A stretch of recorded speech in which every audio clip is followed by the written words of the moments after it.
42 or 43 weeks out of the year, weekdays in Washington D.C., this is what we call Easter break. So I take advantage of it to tour our 99 counties. So before you folks start to ask questions, or if you don't ask questions, I'm here just to listen to your opinion, whatever you want to say. But I thought I would open with some things that are immediate in Congress and of concerns to Iowans as I hear from my telephone calls and our emails and everything like that. Oh, by the way, instead of getting a few hundred emails a day, we're getting thousands of emails a day. So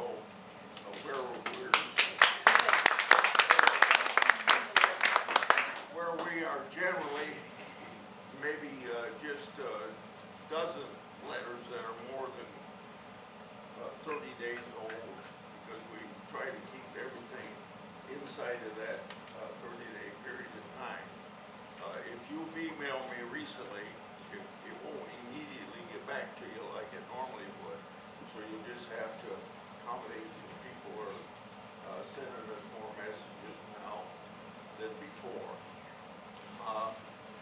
I thought I would check with or bring up 2 or 3 things, like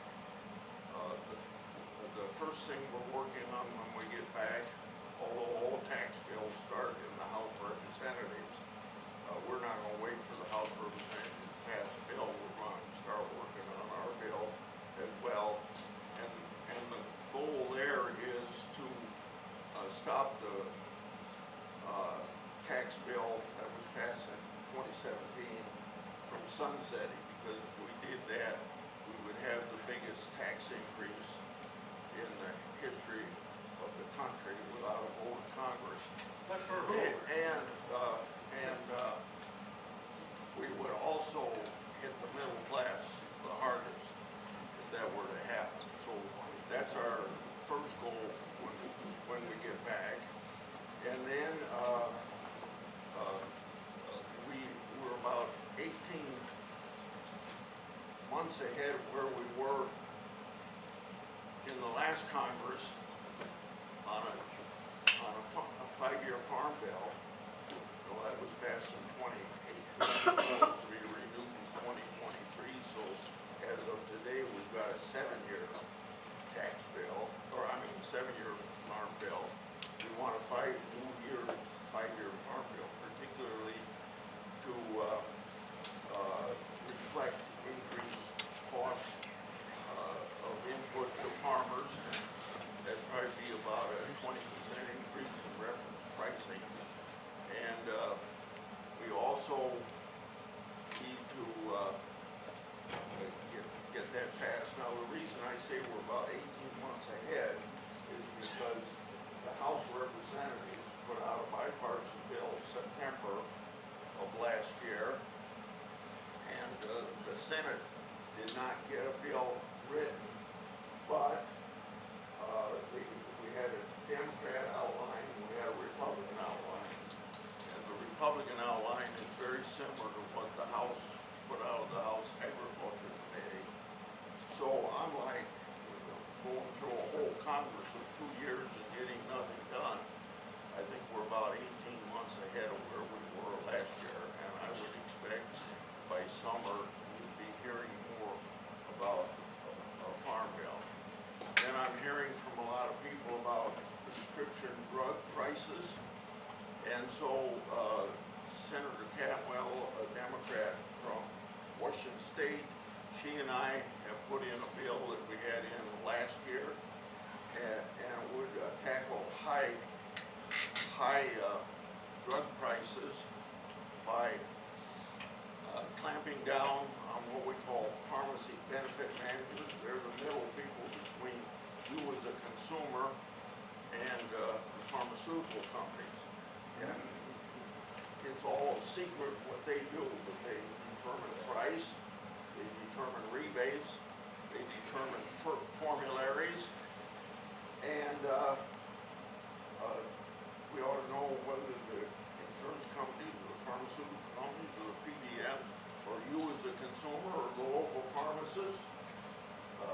benefits from that. And we think there needs to be transparency, particularly to protect the taxpayers of this country, because the federal government spends more money on drugs than anybody else through Medicare and Medicaid. So if it's nothing more than to protect the farmer, but it's to protect the consumer as well. And we think that transparency of their business would be very much a factor in reducing drug prices. That's a bipartisan approach there for that bill. Then I'm getting some calls about the checks and balances of government, so I'd like to have you know what I try to do in that area. In the area of the tariffs, I have put in a bill that obviously is to react to what we're seeing now about tariffs, because the president is acting under laws that Congress has given too much power to the President of the United States, and that would be primarily the 1963 Trade Act and the 1974 Trade Act, all of those things before I went to Congress, and in contravention of one of the 18 powers of Congress in the Article 1 of the Constitution is to regulate interstate and foreign commerce. And Congress should never have given this away, but I have a bill in that's a bipartisan bill, once again, with Senator Cantwell of the state of Wisconsin, the state of Washington, in a bipartisan way to reassert Congress's constitutional responsibility in that area. And then you may think we don't need any checks on the judiciary, but I have put in a bill to do away with nationwide injunctions, because that was a problem for Biden. Had judges issue nationwide injunctions against some of his program, and it's happening again in the Trump administration. And for the first 175 years of this country, we didn't even know what a national injunction was, but in the last 15 years, it's been used by judges, district judges, and don't forget, you got 600 more than 600 district judges, and you can't have one in some isolated place in California issue a nationwide injunction, because the Constitution says judges can only hear two words of the Constitution, cases or controversies, and one judge someplace can make a decision for you if you're before that judge and do the job of taking care of whatever you brought to the court, but he can't take what he decided for you and do it for all the rest of the country. Now, so I have a bill in that would stop that. Now, I don't think that we can get 60 votes, so we have the U.S. Supreme Court on the May 13th, because at least 4 Supreme Court justices, and one of them has been appointed by a Democrat president, have said that we got to do something about nationwide injunctions, and I think the court probably on their May 13th hearing, probably a decision by July the 1st, will probably say that nationwide injunctions are out. But whether it's Congress's check on the judiciary, or whether Congress's check on the executive branch of government, I hope that I'm doing what you learn in 8th grade civics of checks and balances of government. Okay, now your question. Hey, let's go with this gentleman right there. Thank you, Senator Merle Marshall Grafton. Thanks for coming to Worth County.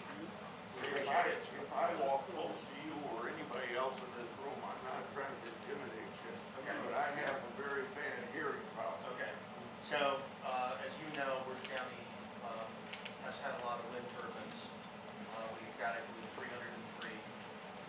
some of those farms were some of the early farms, and they're actually going to be repowered soon. So the question I have, I believe President Trump had signed the production tax credit extension when he was president, and President Biden had signed the production tax credit extension when he was president. So the question is, will that be extended, and will that be in the tax passage? What's your opinion in regard to that? It's really difficult to answer that question, but I'll venture a guess that there will be some phase out of it. Because in the act passed in the Biden administration, it was extended, I think, with no limit into the future. Now, what the president signed in 2015 or 2017 was, for those of you that are mad at the wind energy and you don't want it, then you're mad at me because I'm the father of the wind energy tax credit. And the reason we did that is we thought we were going to run out of all energy. This is before the days of fracking, and you had an ample amount of natural gas. And we thought we'd be importing everything. That's why we did solar and wind and all the alternative energies.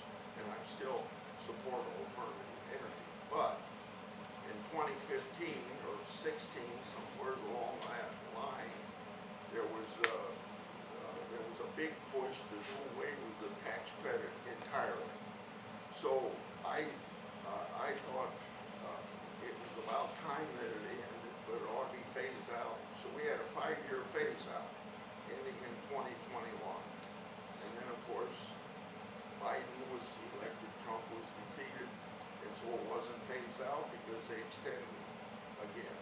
And so they extended probably longer than we would think would be necessary with the previous phase out, but I don't think it's going to be ended right away. But there's no way, we haven't had discussions of that, even though we've had 11 meetings on the tax bill, we haven't had any discussion that specific. Okay. Thank you. The lady. You've been in the legislature for a very long time. You're probably the most senior person in the legislature. Now we have a president refusing to follow the 9-0 Supreme Court decision. Can you use your influence to make this, I would call him a dictator? You'll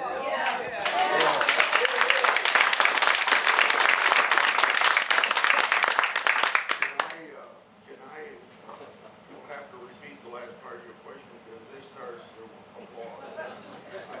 Can you use your influence in Congress talking, I know that if it were to come to impeachment, I know that begins in the House. Can you use your influence among the rest of the legislature to do something about Trump not following the Supreme Court? You had 2 chances to impeach this man. One at a time, guys.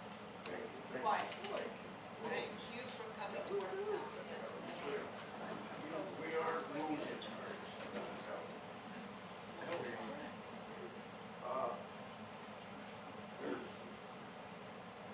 There's personal contact, there is letters, there are speeches you can give on the floor of the Senate. We're constantly giving answers to journalists all the time, all those ways, whether it's on the issue you bring up or whether it's anything else. That's the communication we have. Bills can be put in, things like that. Everything that the legislature can do under the Constitution. We don't control the judiciary, and what you're asking about is now in the judiciary. We'll just have to let the judiciary play out. So what will you do specifically about that? I know that you're against nationwide injunctions, but isn't that what stopped the rendition of people without due process? Yeah. Stop that. Well, first of all, there's nothing in the laws of the Constitution that allows the clear between now and July the 1st. But they ignored it. See, no, I mean on national injunctions, whether or not, so the point isn't that you don't have a legitimate question. The point is the national injunction constitutional? That's the issue, see? I'm afraid I wouldn't say Hey, it. I need, can you hear me in the back of the room? Not very well. If you can't hear me, I wanna make sure. Go ahead. My husband and I recently spent our life savings buying out his siblings on a little 110-acre family farm that has been in the family since 1960. Now a hazardous liquid carbon dioxide pipeline company is intent on using eminent domain to force us and our neighbors to give up our land. This CO2 pipeline company is a private, for-profit, non-utility. There is no public use. Supercritical CO2 that will be put through the pipeline is uniquely hazardous. It is not anything like natural gas. The irony is that this pipeline would not be economically feasible without my federal tax dollars supporting it in the form of the 45Q tax credit. The Iowa Utilities Commission has cited the 45Q tax credit as justification for eminent domain.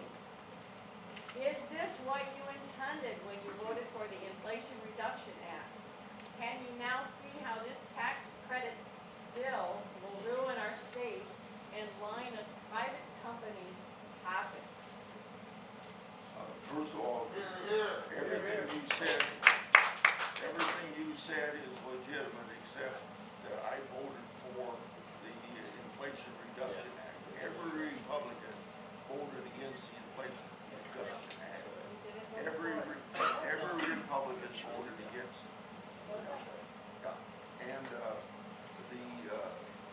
issue is, unless you can correct me on this if I'm wrong, the issue is dead unless South Dakota decides to change their law and let it go through South Dakota, or because the Iowa Right, Utility right. Board said Right.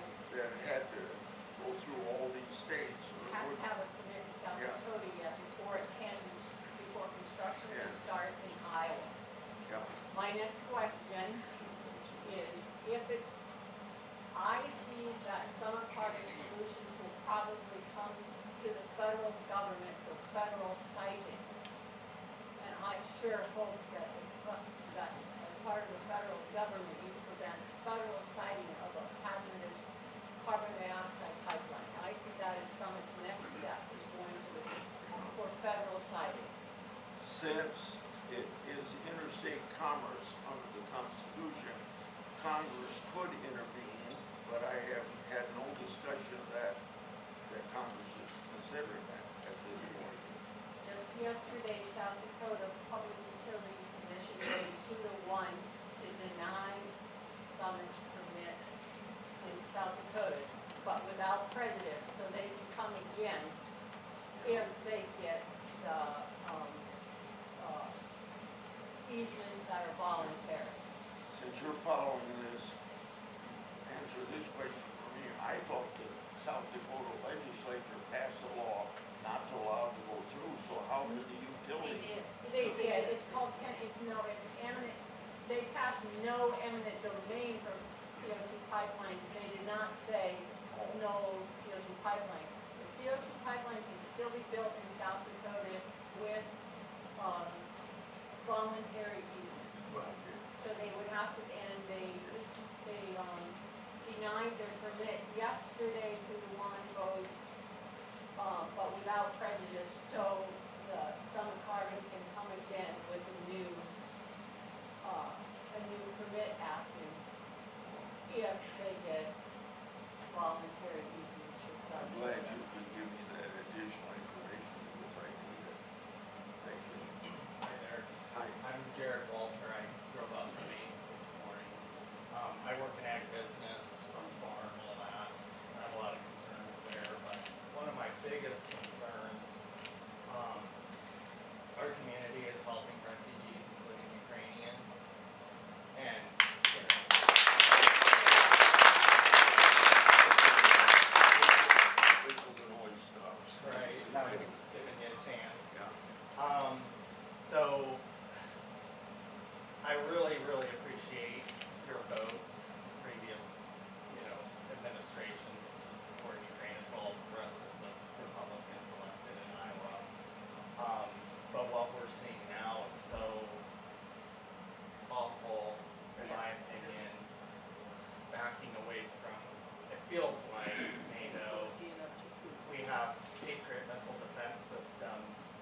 this is not a new problem, as you're aware of. I mean, Russia has been invading Moldova, Transnistria. You know, they've got a grip on things, and the more that we allow this to dither and these games to go on, more and more people are going to die, both Ukrainian and Russians. The sooner we get Russia out of Ukraine, the less Russians will be kind of understand all this. So my question is, what are we going to do? Because all of us, you know, this is a bipartisan issue, or had been. As far as I'm concerned, it still is a bipartisan issue. At the Rotary Club in Kelowna yesterday, I was asked the same question. This is the answer I gave then. I would put more sanctions on Russia right now. If we don't want to give more armaments, we ought to at least have the Patriot missiles so they can protect themselves.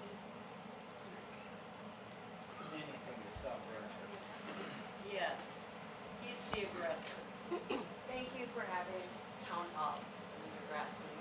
I'm Cindy Unger from Clear Lake.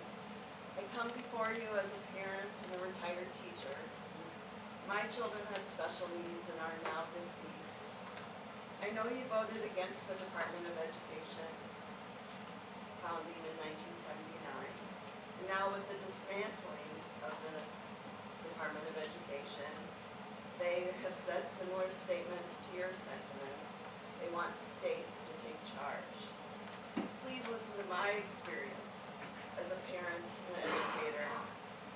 I had to fight to get my daughter included in schools in Minnesota in the 1990s. And then Minnesota's legislature back then wanted to end special education. We fought and fought. We rewrote special ed rules and laws in Minnesota. That brings us to today in Iowa. Vouchers. Private schools can deny students with IEPs. They can remove students they don't want to keep the funding for years. Public schools educate all kids and then go without funding. Also, Iowa's Attorney General Byrd suing the Section 504 Rehabilitation Act of 1973. This provides accommodations for people with disabilities. Many school children. It's been an assault for people with differences here. Most recently, your Secretary of Health and Human Services, Robert F. Kennedy Jr., spoke outlandishly false statements about autism. Please, we need you to stand up to the President and his cabinet. We need you to defend, support, care about children and people with disabilities, often those who can't speak for themselves. In memory of my daughters, Ellen and Alice, I implore you to do what's right.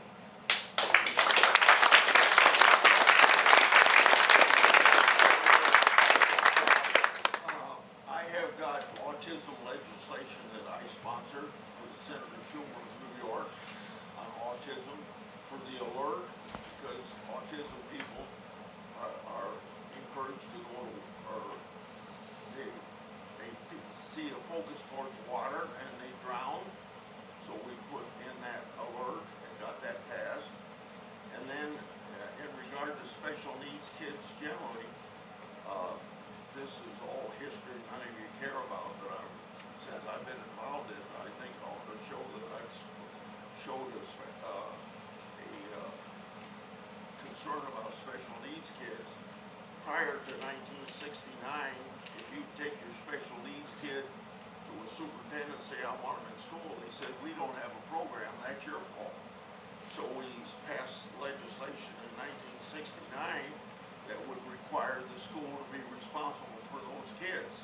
And once we did that, we knew in these rural schools we didn't have programs for it. So before I left the legislature, we set up the area education agencies to serve the needs of special kids.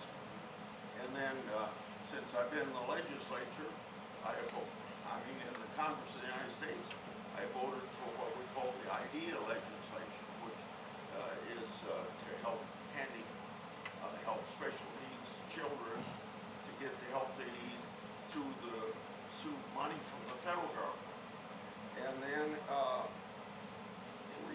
to, the concern about the Department of Education, first of all, there'll never be 60 votes in the United States Senate to do away with it, and the president can deneuter it, but he can't do away with it without Congress passing legislation to do that.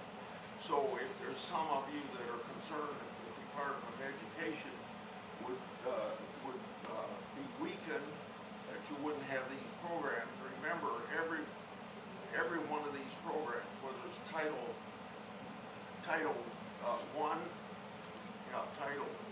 for for low-income families, whether it's special needs children under IDEA legislation, where it's Pell Grants, guaranteed student loans, and I don't know what other. We've even got some federal aid to education going back to World War I called the Smith-Hughes Act. All of these things were law before the Department of Education was set up, so they're going to continue regardless of what the president does. They're going to be administered, and those programs won't be done away with by the Congress of the United States. Hi, Senator Grassley. I know you may not be able to tell just by looking at me, but I was the president of my 4-H club, and right after college, I started a job at the USDA. Unfortunately, my USDA job and funding and research was cut by DOGE. The Midwest Climate Hubs probably help the very people in this room, farmers, foresters, and ranchers. Do you support the cuts made by DOGE to the USDA? And can you look at me and say that my research was worth cutting my research to farmers, foresters, and ranchers? How did I say?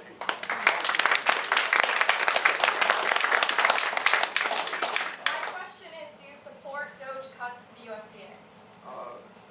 As far as the number of, nobody ever asked me, should there be one more employee put in the Department of Agriculture, so I don't know whether I'm in a position to say that one person can be taken away from the Department of Agriculture, because I never get those questions asked, and I don't know what the status is.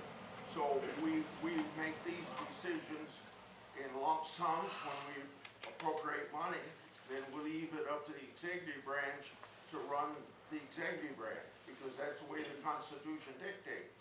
But I know this, we intervened for a person that in Ameston working on the bird flu was laid off, like you were laid off, and that didn't sound reasonable to me, and we intervened for that. Now, if you want me to intervene for your job specifically, I can do that, but I can't say just Mary Smith in northern Iowa wants her job back. I'm going to have to, if you ask me to do it, I'll have to have a privacy release Nobody asked us if from you to do that. we wanted DOGE. My question though is, do you support? One at a time, please. I think as the longest serving member of Congress, your political clout is unmatched compared to any other member of Congress. And you're the 4th highest ranking member of the Republican Party. And so I think in some way you do have a connection to the president, who is being influenced by Elon Musk. And I'm sure you have been in the room with Elon Musk since he started working for the government as a special employee. And so my question is, do you support the cuts to DOGE? And if you do not, are you able to connect with Trump and Musk to make sure that support for farmers, foresters, and ranchers through programs like the USDA Climate Hubs, specifically the Midwest Climate Hub, which is headquartered in Ames, do you support that cut? And if you don't, I would ask that you challenge DOGE, challenge Musk, and challenge Trump on these unnecessary cuts that only hurt the farmers, foresters, and ranchers that have voted for you and voted for Trump. They never voted for Musk, though. The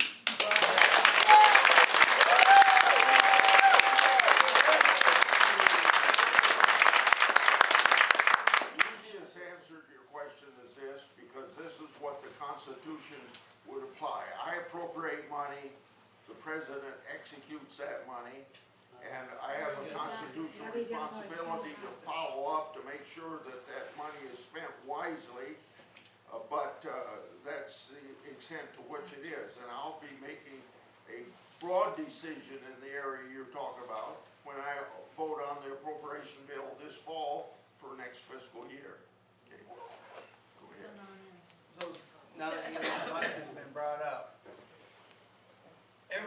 else that's in the cabinet goes through Senate confirmation. How come he didn't? Well, this is best answered by something that you could have seen if you had your television turned on sometime I'm blind. in May. I'm just Yeah. telling the environment where this was very clearly pointed out to the people by the President of the United States. Musk was in the cabinet room, and all the cabinet people were around the table, and President Trump made very clear to Musk that he can make suggestions, but these people around the table, confirmed by the Senate, are going to make the decision to do it. So let's say that he wanted to do something in the State Department, Rubio put a stop to it. He didn't follow his suggestion. So it's being done by people that are properly appointed and properly confirmed by the United States Senate, making a decision, in this case of this lady over here, by the Secretary of Agriculture. So a follow-up to that, he gets money, he gets, what's that called, where he gets money for his Tesla, for his company. Government contracts. Well, he- Yeah, well, you just give him money for different things. So now that he's a government employee, shouldn't all that be put on hold? He's not a government employee. What is he? He's not getting What is- paid. The language, I don't know the exact language, but some sort of special governmental appointment that can only be good for 120 days and he doesn't get any pay for it. Well, whether he gets paid or not. he's- Conflict of he's- interest. Yes, it's a conflict of interest, whether he's getting paid in cash or getting paid by getting money from the government for his companies Or all the knowledge he's getting by going into all these. into all of our information. Right, right. Just going in and taking over Social Security and getting into their computers about all of our government computers were isolated until he was allowed in, and his group, Mary Mendon, just wanted to get all of our information. Where it is in the courts, but there's several court decisions, Social Security, IRS, and I don't know where else, this stuff is still being debated in the courts or worked out through the courts, what he can do or not do. He's It's a already done breach of damage. confidentiality. What are your reasons for supporting Doge, and why do you support extrajudicial kidnappings? 30. Yes.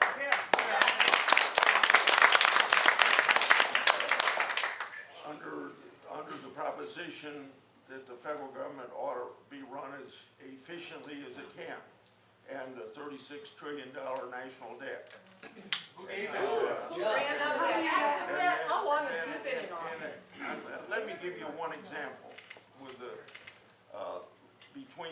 in the 10 years prior to 2025, we have increased expenditures for the Veterans Affairs Department by 130%.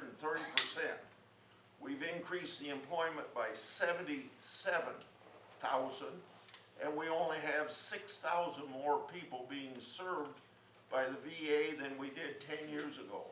Now, that doesn't mean that everything that's been added is wrong, but there's something wrong when you put on 130%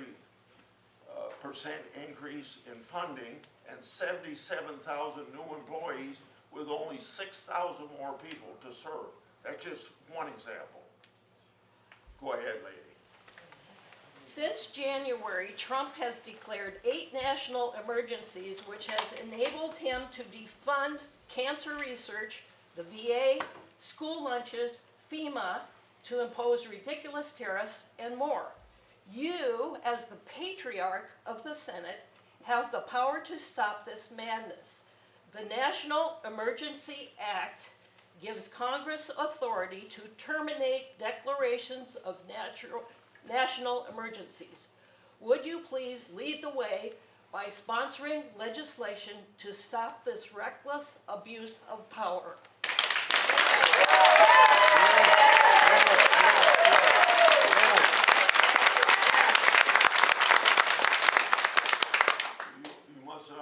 here when I opened up the meeting because I said to recapture the power that Congress shouldn't have given to the president in 1963 and 1974 on foreign trade. I've introduced a bill on that. Go ahead, lady. Different subject. Thank you, Senator, and thank you for coming to listen to us today. 1272, Senate File 1272, that you introduced last month to rein in the president on his tariff abuses is still sitting there with your 13 co-sponsors. What are you doing to accelerate the passage of that effort to stand up to Trump? And what are you doing to stand up to him on his defunding of medical research, defunding of libraries, defunding of the things that Americans rely on, your proposed tax cuts, which will benefit overwhelmingly billionaires, do not fund the services Americans need.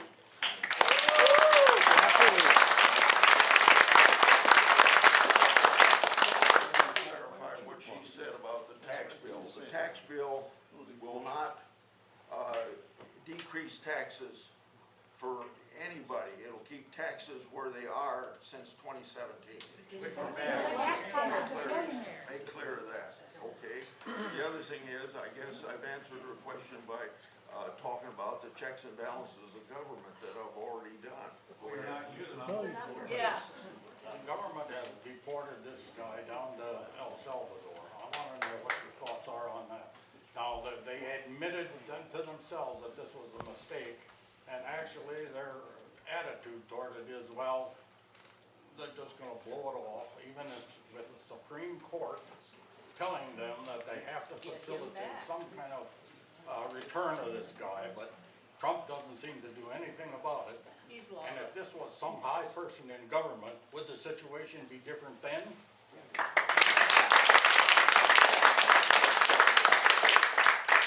First of all, there's a court decision last night on this that I haven't read yet, but it's going to play out in the courts.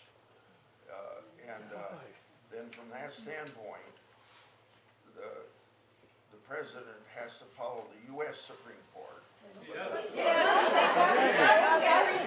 But he's not doing that. He's had. Where is your outrage? I just love to be interrupted. And not you. Well, I'm just asking a question. So I want to finish that comment.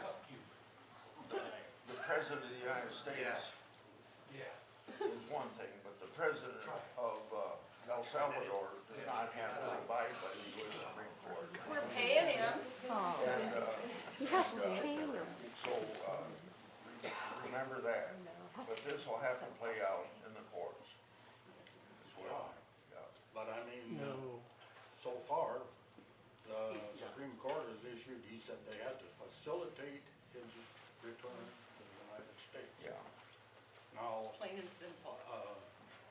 I'm wondering if this was some high official that was incarcerated down there, we would have a lot more pull to get him out of there, wouldn't we? Yes.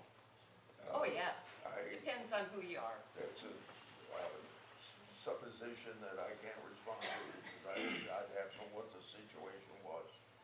Okay, next question. We're paying that country money. Trump is paying money to keep the prisoners down there.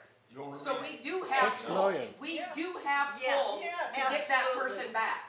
Yes. Yes. We are paying millions of dollars. The reason we're paying for it is because the president of Venezuela didn't keep his word to take those prisoners back. And we want to get them out of the country because they shouldn't have been here. You know, if you were... This guy belonged here. He lived here. No, he come here illegally. Due process. Due process. Under the law. He's had two judges say that he didn't deserve asylum. He was on temporary protected status. Maybe you can answer. He was on protective. Maybe you could answer a question that wasn't answered on TV by a person that went to El Salvador yesterday.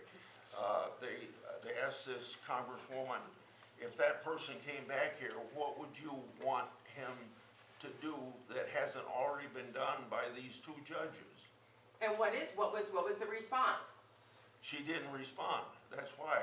So you wonder what. So you're okay with this guy being down there? Yes, I'm Due process. okay with There it. was no process. Due We process. have, you He keep didn't talking get about due the process. judiciary, we have a due process, and it was not followed.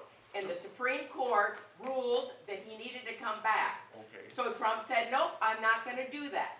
The So Supreme- why do we even have a Supreme Court if they're Okay. not gonna follow the ruling of the Supreme Court? Why are we not going, why do we have a Supreme Court if they're not gonna follow, if the President of the United States does not have to follow You're- what the Supreme Court Okay. says? 9-0. Come on, have some respect. you And are- that gentleman, that's exactly what he's asking you.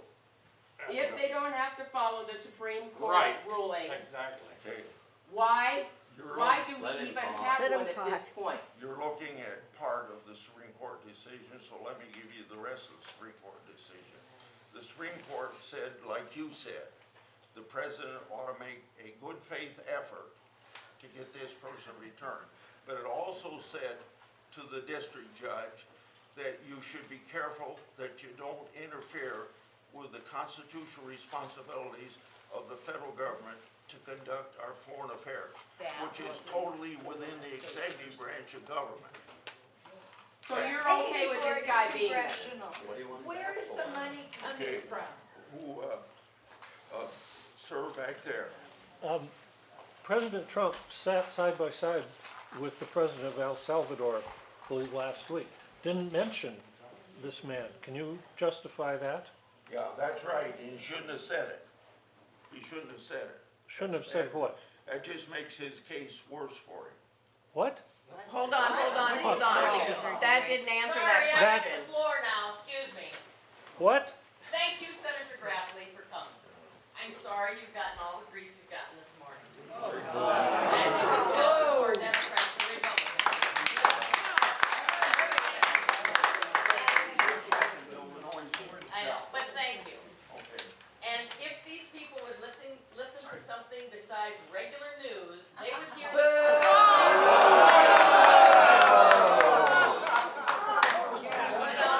they quit again. Don't waste your breath, don't waste your breath. I know. And I have a good voice, so. But they need to listen to alternative news because that man is a criminal. What's the alternative news? That man, shut up. You shut up. No, you shut up. It's my floor. He called on me. Shut up. So anyway, that man is a criminal. The news has portrayed him as not being a criminal. What was he convicted And I've had enough. He had tattoos on his body.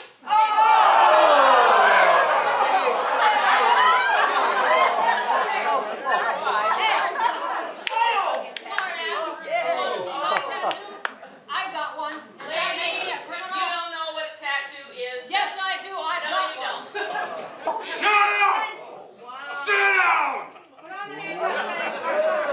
Right. No, I don't have to sit down. He called on me. You shut up and you sit down. They have tattoos specific to the gang. This was not just something they did it to rile you guys up is what it did. And it did. But thank you. A lot of what was said this morning, I'm sorry that you got the grief you got because you didn't have to take what they gave you this morning. These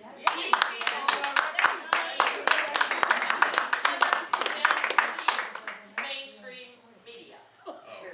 Take the MAGA hat off. See, I can talk, but you think that only you can talk.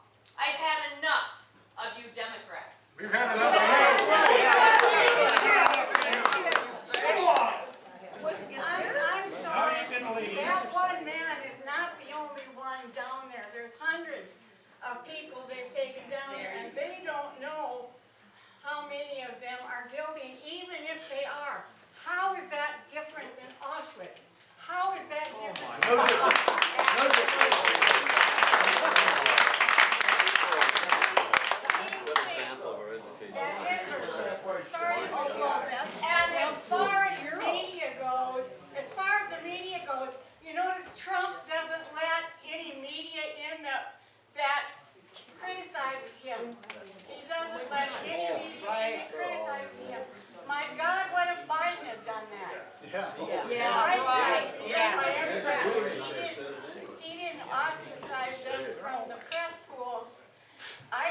can't believe what my country is becoming.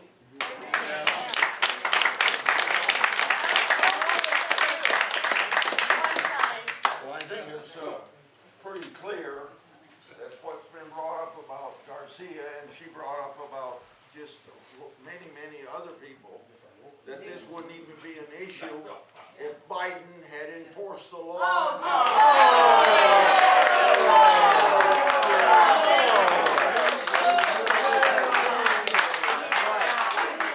Republicans would pass immigration bill. It does. Immigration status it's from the U.S. Constitution that you have a fundamental right to a fair trial, regardless of immigration status.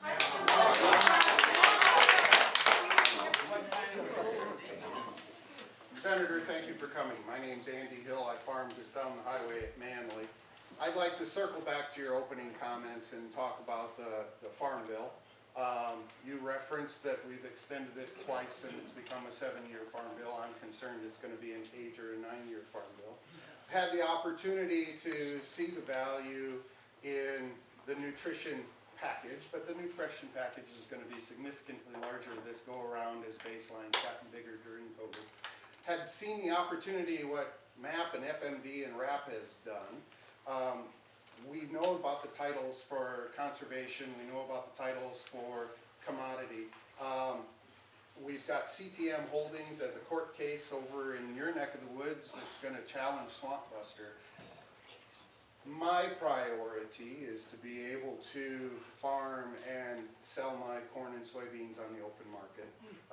We've heard tariffs referenced to a little bit. I know we don't have much time. My priority is to be able to farm, sell it on the open market. I'm curious, as you and the Agriculture Committee build the Farm Bill, where your priorities might be as it relates to things like the public-private partnerships that MAP and FMD have been, utilizing the conservation title and fully staffing NRCS, being able to maintain some sort of insurance policy that only is utilized when there's truly something catastrophic rather than having piecemeal legislation that gives out money. I'm curious what your priorities are as you and the committee build the Farm Bill, and then also what you believe the timeline might be, whether we see it in '25 or if we see it before the midterms. The last part of your question, I think the best answer I've already given. We're 18 months ahead of where we were 2 years ago. Most of the programs that you bring up are not the controversial aspects of it. I think that it'd be more related to the amount of money that went in those programs as possible increases, like in agriculture research and marketing of our exports, things like that. I think there's going to be an attempt to, through Senator Hoven of North Dakota, to improve the crop insurance program. And I don't think that there's much except the amount of money or the acreage that you put in the CRP that would be much in question. So then the question is, how much can you get to improve reference pricing? Now, it was a 20% increase in the House bill. I think that's what we think it should be in the Senate bill, because that's about what we had during the last administration of an increase in input costs for farmers. But I think when I talked to this gentleman back here about one of the reasons that we're going through this process in the executive branch now of checking everything with a $36 trillion deficit and money being spent wisely, I think that's going to have some dampening impact on the amount of money that we can put into the farm program. As an example. I think that one of the things that I've been trying to push, because the Secretary of Agriculture keeps saying, well, if the tariffs are bad for agriculture, we're going to be putting some money out in the emphasize that farmers want their money from the marketplace, not from the federal treasury. And one of the things that this administration could do right now, because we got 5 or 6 biodiesel plants shut down in Iowa, because in the Biden administration, they only allowed 3 1/10 billion gallons of biodiesel to be mixed with petroleum diesel. If we can get that up to 5.3, and Ernst and I have been contacting EPA on this very subject, and we have a bipartisan approach to do it through a bill that Klobuchar of Wisconsin, Minnesota, and I have in, that would make that, increase that amount of what we call mandate, or you and I know the letters RVO, increase the RVOs to 5.3 billion gallons. And we think that that would help right now with soybeans. It wouldn't help with anything else. There's one other thing that comes up with the tax bill, and was something that was set up in the Inflation Reduction Act of the last administration, that is at issue, and that is, are we going to subsidize used cooking oil coming in from China and subsidize it at a higher level than we do our own soybeans? Should we be subsidizing it at all, or should we, or at the very least, if you're going to subsidize it at a level playing field with soybeans? That's an issue. Then you got the issue of palm oil, virgin palm oil, being mixed with the used cooking oil to make biodiesel. And then in the end, you have a situation where if that's happening, you're burning down the rainforest in Indonesia to plant palm trees, and then you're, and that's not used cooking oil, that's virgin oil. It's got a higher carbon footprint than even petroleum products have. So those are all issues that we have to work out on what we call a 45Z section of the code when this tax bill comes up. Time for one more. Okay, next question. Yes, sir. I'll piggyback off that. I'm a farmer in north central Iowa, and I want to say thank you for supporting E15, all the biofuels. Even biodiesel doesn't help just soybeans, it also helps ethanol plants. We make corn oil at the ethanol plant, so all of that gets worked together. So I'd ask for your continued support on biofuels and the 45Z and the 45Q. Not cute. Not cute. Not cute. In regard to, we need E15 by legislation, because we're getting it every year from the last year of Trump through the 4 years of Biden by executive order. That if you folks don't understand